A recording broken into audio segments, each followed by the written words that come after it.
Have you ever heard of a 2,000-year-old battery? A simple clay jar with a copper tube, an iron rod, and traces of acidic liquid. When scientists tested it, it actually produced electricity. This mysterious object is known as the Baghdad Battery, and it has puzzled historians, scientists, and archaeologists for decades. Was it really an ancient power source? Did ancient civilizations know electricity long before the modern world? Or are we misunderstanding something far more ordinary? Join me as we uncover the strange story, science, and theories behind the Baghdad Battery, one of the world's most mysterious ancient artifacts. Stay with me till the end, because the final explanation may surprise you. Chapter 1. The Discovery. Our story begins in 1936, near Baghdad in modern-day Iraq, in a village called Kujit Rabu. Archaeologists were excavating the ruins of an ancient settlement believed to belong to the Parthian or Sasanian period, roughly 150 BCE to 650 CE. Among pottery, tools, and everyday objects, they found a small clay jar about 13 centimeters tall. Inside it were a rolled copper cylinder, a solid iron rod, asphalt used as a sealant, and signs that the jar once contained acidic liquid. In 1938, Wilhelm Koenig, a German archaeologist, examined the artifact and made a shocking suggestion. This might be an ancient battery. When reconstructed and filled with vinegar or lemon juice, the jar produced between 0.8 and 2 volts of electricity. And just like that, the mystery began. Chapter 2. How the Baghdad Battery works. To understand the mystery, let's first understand the science.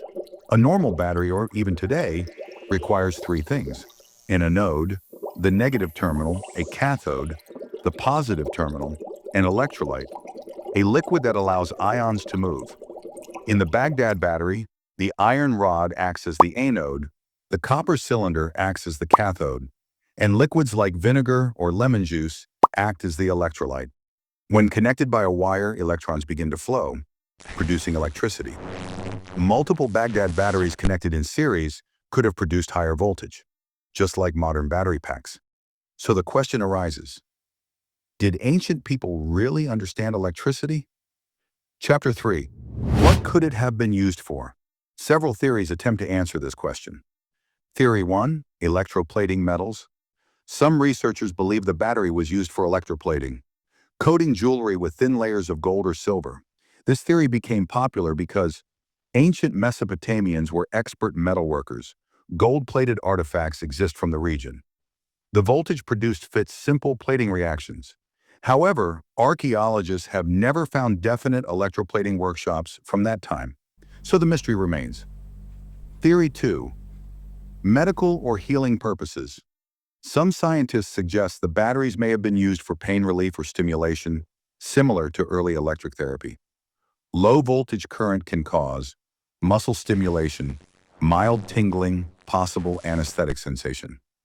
Ancient cultures were deeply spiritual, so electric sensations may have been seen as divine or healing energy. But again, no direct proof exists. Theory 3. Religious or spiritual rituals.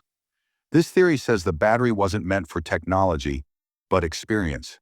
Imagine this. A priest connects the battery to a metal idol. A follower touches it. They feel a sudden shock. To an ancient person, this may have felt like the presence of a god. Electricity used to inspire faith, not science. Theory 4. It wasn't a battery at all. Some archaeologists argue the object was simply a storage jar, a ritual object, or a scroll container. They believe the battery effect might be accidental, not intentional. This debate continues even today. Chapter 4. Experiments prove it works. Modern researchers have recreated the Baghdad Battery many times. When filled with vinegar, lemon juice, grape juice, copper sulfate, it consistently produces electricity. Even Mythbusters tested it and produced enough power to electroplate small objects. So scientifically, the Baghdad Battery can work. But the real question is, did the ancient creators know this, or was it coincidence? Chapter 5. Who could have built it? The artifact dates back to the Parthian or early Sasanian Empire, ruling Mesopotamia nearly 2,000 years ago. These civilizations were Gifted astronomers, advanced architects, skilled engineers, experts in metallurgy. So while we cannot prove electrical knowledge, we can say they were brilliant thinkers. Some historians also connect this knowledge back to earlier Mesopotamian, Babylonian, or even Sumerian traditions. Knowledge in the ancient world traveled, slowly but powerfully. Chapter 6. Ancient electricity around the world. The Baghdad Battery raises a bigger question. Was electricity known in other ancient cultures? Some point to Egyptian carvings showing dendra light bulbs, Roman medical tools, Greek references to electric fish used to numb pain. While none of these prove real electric technology, they show awareness of electrical phenomena. Maybe electricity wasn't industrial, but perhaps it was observed, experimented with, and even used in small ways. Chapter 7. The Skeptic's View. Many scientists strongly oppose the battery theory. They argue no written records mention electricity, no wires or power systems were found. The asphalt seal would block electrolyte contact, and electroplated artifacts may have used chemical, not electrical, methods. They believe we are projecting modern thinking onto ancient objects, and that is a fair point. History must always balance curiosity with evidence. Chapter 8. Lost knowledge or misunderstanding. So where does the truth lie? There are three possibilities. It really was a battery, intentionally created and used. It worked as a battery, but by coincidence, without scientific understanding, it wasn't a battery at all, just a misinterpreted artifact. Whichever is true, the Baghdad Battery reminds us of something powerful. Ancient civilizations were not primitive. They were intelligent, experimental, observant, and deeply curious about the world, just like us. The Baghdad Battery continues to spark debate, curiosity, and wonder. Was it the earliest example of electricity, a forgotten technology, or simply a misunderstood jar?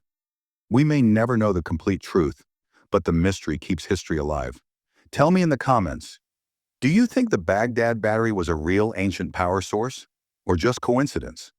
If you enjoyed this journey into ancient mysteries, don't forget to like, subscribe, share, so we can keep exploring the hidden secrets of our past together.